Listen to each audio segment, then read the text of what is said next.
George Miller, o apóstolo da fé, 1805-1898. Pela fé Abel, pela fé Noé, pela fé Abraão.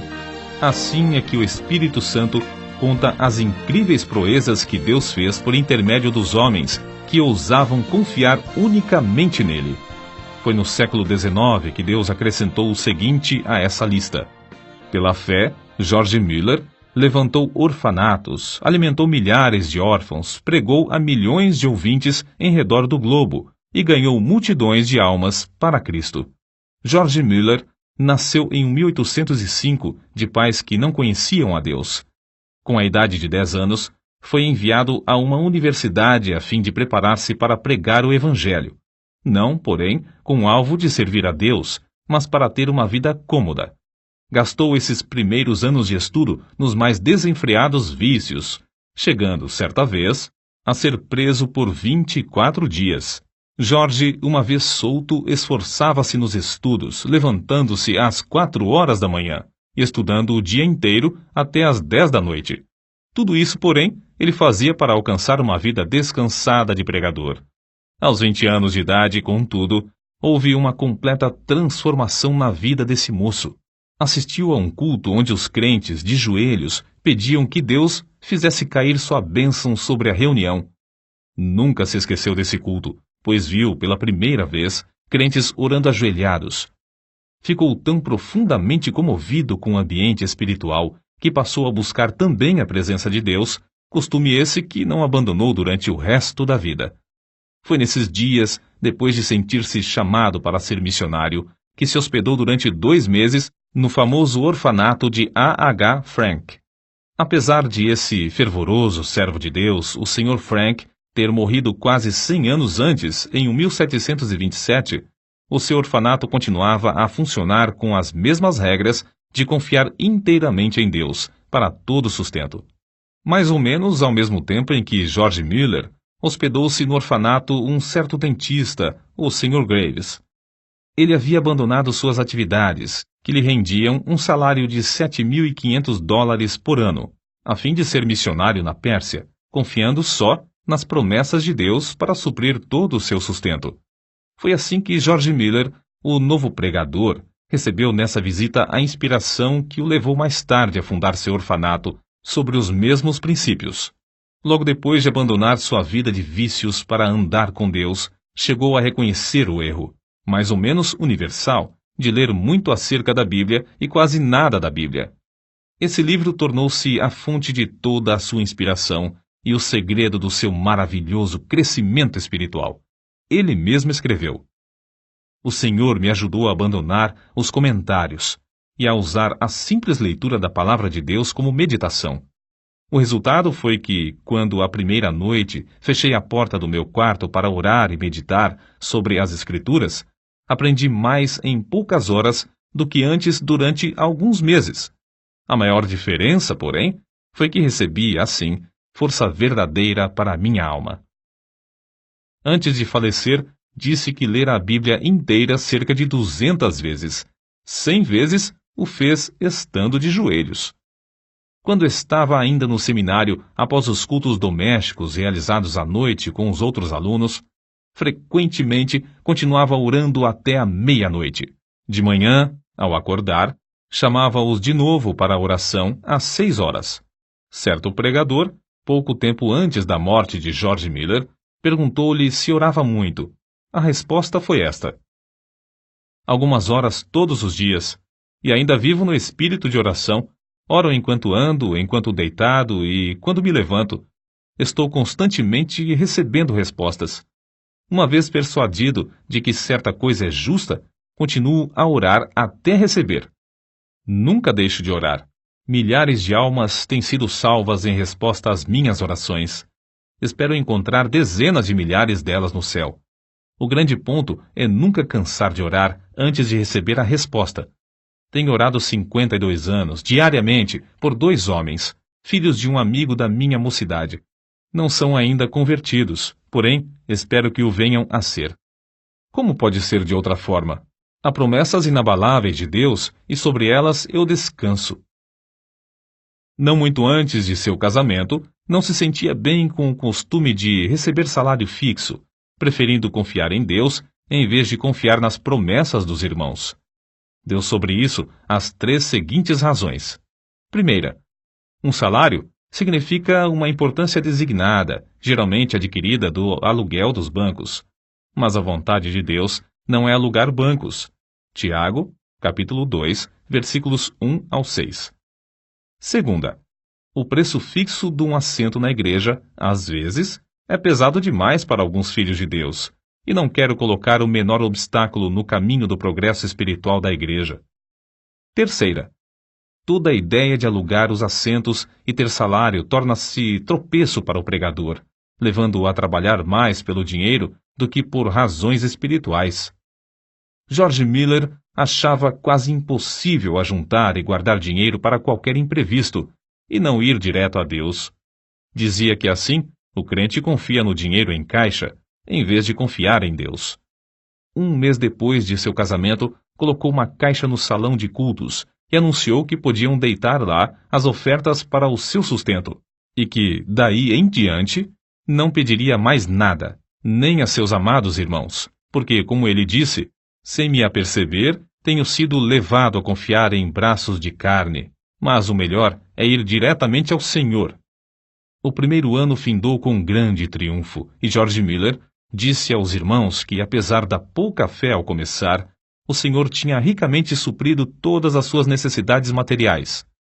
E ainda mais importante, tinha-lhe concedido o privilégio de ser um instrumento na sua obra. O ano seguinte foi, porém, de grande provação, porque muitas vezes não lhe restava nem um shilling.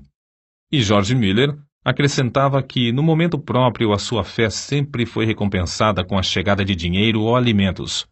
Certo dia, quando só restavam 8 shillings, Miller pediu ao Senhor que lhe desse dinheiro. Esperou muitas horas sem qualquer resposta. Então, chegou uma senhora e perguntou: "O irmão precisa de dinheiro?" Isso foi para ele uma grande prova de fé. Entretanto, o pastor respondeu: "Minha irmã, eu disse aos irmãos, quando abandonei meu salário, que só informaria ao Senhor a respeito das minhas necessidades. Mas", respondeu a senhora, "ele me disse que eu lhe desse isto." E colocou 42 shillings na mão do pregador. Outra vez, Miller e sua família passaram 3 dias sem ter dinheiro em casa e foram fortemente assaltados pelo diabo com a ideia de que haviam errado em aceitar a doutrina de fé nesse sentido. Quando, porém, voltou ao seu quarto, achou 40 shillings que uma irmã deixara. Ele acrescentou então: "Assim triunfou o Senhor e nossa fé foi fortalecida." Antes de findar o ano, acharam-se de novo inteiramente sem dinheiro, num dia em que tinham de pagar o aluguel. Pediram a Deus e o dinheiro foi enviado. Nessa ocasião, George Miller fez para si a seguinte regra, da qual nunca mais se desviou: "Não nos endividaremos, porque achamos que tal coisa não é bíblica." Romanos capítulo 13, versículo 8. E assim, não teremos contas a pagar. Somente compraremos o que pudermos, tendo o dinheiro em mãos. Assim sempre saberemos quanto realmente possuímos e quanto temos o direito de gastar. Deus, assim, gradualmente treinava o novo pregador a confiar nas suas promessas. Estava tão certo da fidelidade das promessas da Bíblia que não se desviou, durante os longos anos da sua obra no orfanato, da resolução de não pedir ao próximo e de não se endividar. Um outro segredo que o levou a alcançar tão grande bênção de confiar em Deus foi a sua resolução de usar o dinheiro que recebia somente para o fim a que fora destinado. Essa regra ele nunca infringiu, nem para tomar emprestado, apesar de se ter achado milhares de vezes face a face com as maiores necessidades. Nesses dias, quando começou a provar as promessas de Deus, ficou comovido pelo estado dos órfãos e pobres crianças que encontrava nas ruas. Reuniu algumas dessas crianças para comer consigo às 8 horas da manhã, e a seguir, durante 1h30, ensinava-lhes as Escrituras. A obra aumentou rapidamente. Quanto mais crescia o número para comer, tanto mais recebia para alimentá-las, até se achar cuidando de 30 a 40 menores. Ao mesmo tempo, George Miller fundou a Junta para o Conhecimento das Escrituras na nação e no estrangeiro. Os alvos eram: primeiro, auxiliar as escolas bíblicas e as escolas dominicais. Segundo, espalhar as Escrituras. Terceiro, aumentar a obra missionária. Tudo foi feito com a mesma resolução de não se endividar, mas sempre pedir a Deus, em secreto, todo o necessário. Certa noite, quando lia a Bíblia, ficou profundamente impressionado com as palavras: Abre bem a tua boca e ta encherei. Salmos, capítulo 81, versículo 10. Foi levado a aplicar essas palavras ao orfanato, sendo-lhe dada a fé de pedir 1000 libras ao Senhor. Também pediu que Deus levantasse irmãos com qualificação para cuidar das crianças. Desde aquele momento, esse texto bíblico serviu-lhe como lema, e a promessa se tornou em poder que determinou todo o curso da sua vida. Deus não demorou muito a dar a sua aprovação de alugar uma casa para os órfãos. Foi apenas 2 dias depois de começar a pedir que ele escreveu no seu diário: Hoje recebi o primeiro shilling para a Casa dos Órfãos. 4 dias depois, foi recebida a primeira contribuição de móveis, um guarda-roupa. Além disso, uma irmã ofereceu seus serviços para cuidar dos órfãos. Naquele dia, George Miller escreveu que estava alegre no Senhor e confiante em que ele ia completar tudo.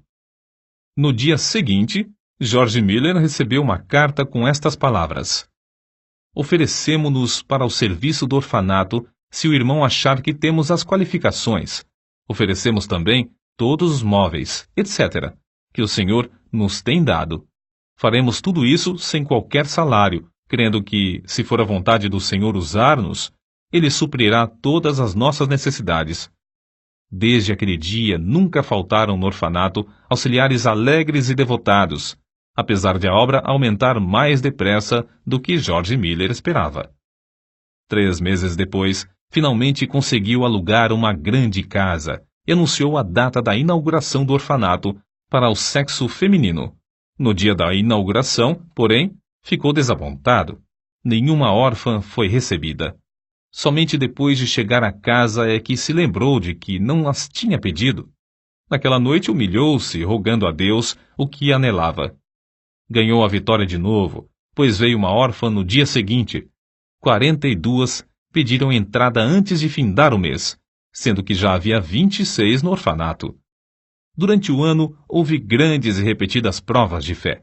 Aparece, por exemplo, no seu diário: Sentindo grande necessidade ontem de manhã, fui dirigido a pedir com insistência a Deus, e em resposta, à tarde, um irmão deu-me 10 libras.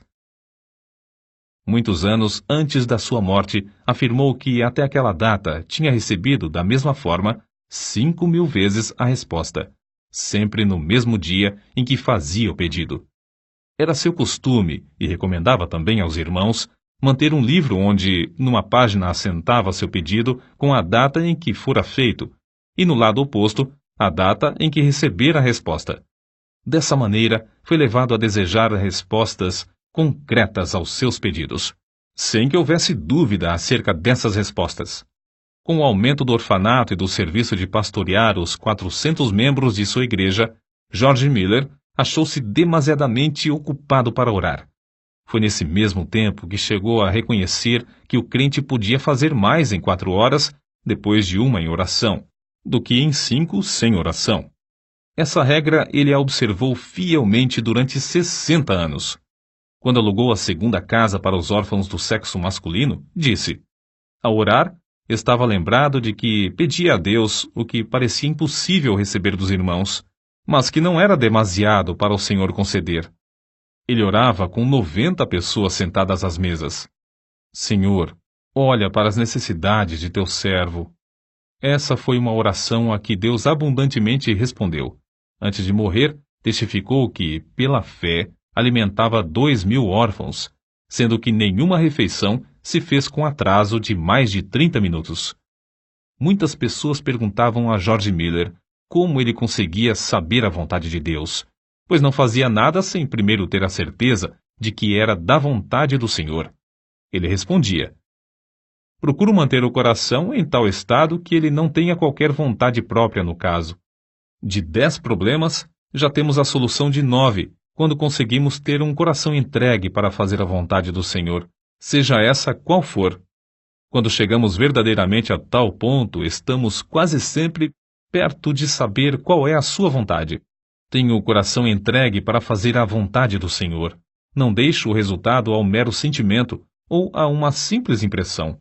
Se o faço, fico sujeito a grandes enganos. Procuro a vontade do Espírito de Deus por meio da sua palavra. É essencial que o Espírito e a palavra acompanhem um ao outro. Se eu olhar para o Espírito sem a palavra, fico sujeito também a grandes ilusões. Depois, considero as circunstâncias providenciais. Essas, ao lado da palavra de Deus e do seu Espírito, indicam claramente a sua vontade. Peço a Deus em oração que me revele a sua própria vontade. Assim, depois de orar a Deus, estudar a palavra e refletir, chego à melhor resolução deliberada que posso com a minha capacidade e conhecimento. Se eu continuar a sentir paz, no caso, depois de 2 ou 3 petições mais, sigo conforme essa direção. Nos casos mínimos e nas transações de maior responsabilidade, sempre acho esse método eficiente. George Miller, 3 anos antes da sua morte, escreveu: Não me lembro em toda a minha vida de crente, num período de 69 anos, de que eu jamais buscasse, sinceramente e com paciência, saber a vontade de Deus pelo ensinamento do Espírito Santo por intermédio da palavra de Deus, e que não fosse guiado certo. Se me faltava, porém, sinceridade de coração e pureza perante Deus, ou se eu não olhava para Deus com paciência pela direção, ou se eu preferia o conselho do próximo ao da palavra do Deus vivo, então errava gravemente. Grifo do autor. Sua confiança no pai dos órfãos era tal que nenhuma só vez recusou-se a aceitar crianças no orfanato. Quando lhe perguntavam por que assumira o encargo do orfanato, respondia que não fora apenas para alimentar os órfãos material e espiritualmente, mas o primeiro objetivo básico do orfanato era, afirmava, e ainda é, que Deus seja magnificado pelo fato de que os órfãos, sob os meus cuidados, foram e estão sendo supridos de todo o necessário, somente por oração e fé, sem que eu, nem meus companheiros de trabalho, precisemos pedir ao próximo. Por isso mesmo se pode ver que Deus continua fiel e ainda responde às nossas orações. Em resposta a muitos que queriam saber como o crente pode adquirir tão grande fé, deu as seguintes regras. Primeira, lendo a Bíblia e meditando sobre o texto lido, chega-se a conhecer a Deus por meio de oração. Segunda, procurar manter um coração íntegro e uma boa consciência. Terceira, se desejamos que a nossa fé cresça, não devemos evitar aquilo que a prove e por meio do qual ela seja fortalecida. Ainda mais um ponto. Para que a nossa fé se fortaleça, é necessário que deixemos Deus agir por nós ao chegar a hora da provação, e não procurar a nossa própria libertação. Se o crente desejar grande fé, deve dar tempo para Deus trabalhar. Os 5 prédios construídos de pedras lavradas e situados em Ashley Hill, Bristol, Inglaterra, com 1.700 janelas e lugar para acomodar mais de 2.000 pessoas, são testemunhas atuais dessa grande fé sobre a qual ele escreveu. Cada uma dessas dádivas, devemos nos lembrar, George Miller lutou com Deus em oração para obter. Orou com alvo certo e com perseverança, e Deus lhe respondeu. São de George Miller essas palavras. Muitas repetidas vezes tenho-me encontrado em posição muito difícil, não só com 2.000 pessoas comendo diariamente às mesas, mas também com a obrigação de atender a todas as demais despesas, estando a nossa caixa com os fundos esgotados. Havia ainda 189 missionários para sustentar, cerca de 100 colégios com mais ou menos 9.000 alunos, além de 4 milhões de tratados para distribuir, tudo sob nossa responsabilidade, sem que houvesse dinheiro em caixa para as despesas. Certa vez o Dr. A. T. Pierson foi hóspede de George Miller no seu orfanato. Uma noite, depois que todos se deitaram, George Miller o chamou para orar, dizendo que não havia coisa alguma em casa para comer. O Dr. Pierson quis lembrar-lhe que o comércio estava fechado, mas George Miller bem sabia disso. Depois da oração, deitaram-se, dormiram e, ao amanhecer, a alimentação já estava suprida e em abundância para 2.000 crianças. Nem o Dr. Pierson, nem George Miller chegaram a saber como a alimentação foi suprida. A história foi contada naquela manhã ao Sr. Simon Short, sob a promessa de guardá-la em segredo até o dia da morte do benfeitor. O Senhor despertara essa pessoa do sono à noite e mandara que levasse alimentos suficientes para suprir o orfanato durante 1 mês. E isso sem a pessoa saber coisa alguma da oração de George Miller e do Dr. Pierson. Com a idade de 69 anos, George Miller iniciou suas viagens, nas quais pregou centenas de vezes em 42 nações, a mais de 3 milhões de pessoas. Recebeu, em resposta às suas orações, tudo de Deus para pagar as grandes despesas. Mais tarde, ele escreveu: "Digo com razão, creio que eu não fui dirigido a nenhum lugar onde não houvesse prova evidente de que o Senhor me mandara para lá." Ele não fez essas viagens com o plano de solicitar dinheiro para a junta, não recebeu o suficiente nem para as despesas de 12 horas da junta. Segundo as suas palavras, o alvo era que eu pudesse, por minha experiência e conhecimento das coisas divinas, comunicar uma bênção aos crentes, e que eu pudesse pregar o Evangelho aos que não conheciam ao Senhor. Assim escreveu ele sobre um problema espiritual particular. "Sinto constantemente a minha necessidade. Nada posso fazer sozinho sem cair nas garras de Satanás. O orgulho, a incredulidade ou outros pecados me levariam à ruína. Sozinho não permaneço firme um momento. Que nenhum ouvinte pense que, devido à minha dedicação, eu não me possa inchar ou me orgulhar, ou que eu não possa descrer de Deus." O estimado evangelista Carlos Ingles contou a respeito de George Miller. "Quando vim pela primeira vez à América, faz 31 anos, o comandante do navio era devoto tal que jamais conheci.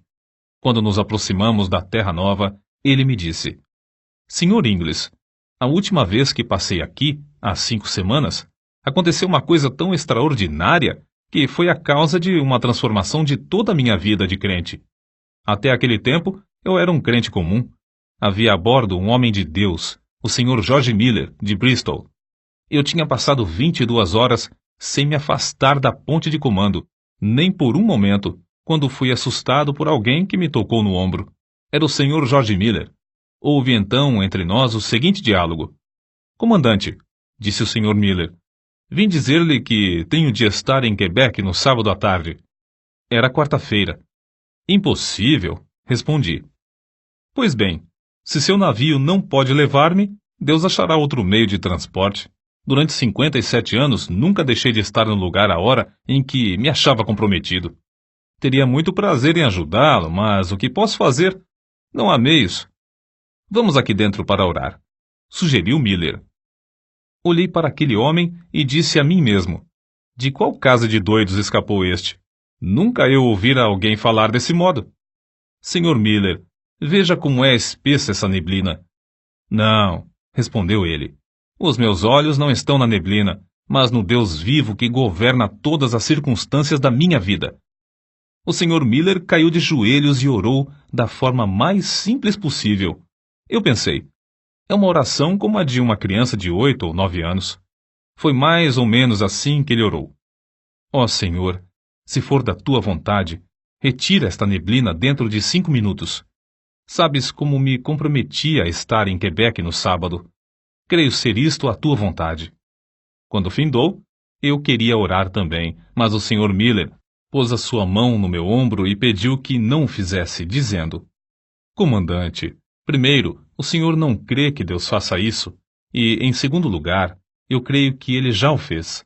Não há, pois, qualquer necessidade de o senhor orar nesse sentido. Conheço, comandante, o meu senhor há 57 anos, e não há dia em que eu não tenha audiência com ele. Levante-se, por favor. Abra a porta e verá que a neblina já desapareceu. Levantei-me, olhei, e a neblina havia desaparecido. No sábado à tarde, George Miller estava em Quebec. Para ajudá-lo a levar a carga dos orfanatos e apropriar-se das promessas de Deus em oração, lado a lado com ele, George Miller tinha consigo, havia quase 40 anos, uma esposa sempre fiel. Quando ela faleceu, milhares de pessoas assistiram ao seu enterro, das quais cerca de 1.200 eram órfãs. Ele mesmo, fortalecido pelo Senhor, conforme confessou, dirigiu os cultos fúnebres no templo e no cemitério. Com a idade de 90 anos, pregou o sermão fúnebre da segunda esposa, como fizera na morte da primeira. Uma pessoa que assistiu a esse enterro assim se expressou. Tive o privilégio, sexta-feira, de assistir ao enterro da Sra. Miller e presenciar um culto simples, que foi, talvez pelas suas peculiaridades, o único na história do mundo. Um venerável patriarca preside o culto do início ao fim. Com a idade de 90 anos, permanece ainda cheio daquela grande fé que o tem habilitado a alcançar tanto e que o tem sustentado em emergência, problemas e trabalhos de uma longa vida. No ano de 1898, com a idade de 93 anos, na última noite antes de partir para estar com Cristo, sem mostrar sinal de enfraquecimento das forças físicas, deitou-se como de costume. Na manhã do dia seguinte, foi chamado, na expressão usada por um amigo pessoal. O querido ancião Miller desapareceu de nosso meio para o lar, quando o mestre abriu a porta e o chamou ternamente, dizendo: "Vem." Os jornais publicaram, meio século depois da sua morte, a seguinte notícia: o orfanato de George Miller, em Bristol, permanece como uma das maravilhas do mundo. Desde a sua fundação, em 1836, a cifra que Deus tem concedido, unicamente em resposta às orações, sobe a mais de 20 milhões de dólares, e o número de órfãos ascende a 19.935. Apesar de os vidros de cerca de 400 janelas terem sido partidos recentemente por bombas, durante a Segunda Guerra Mundial, nenhuma criança e nenhum auxiliar foi ferido.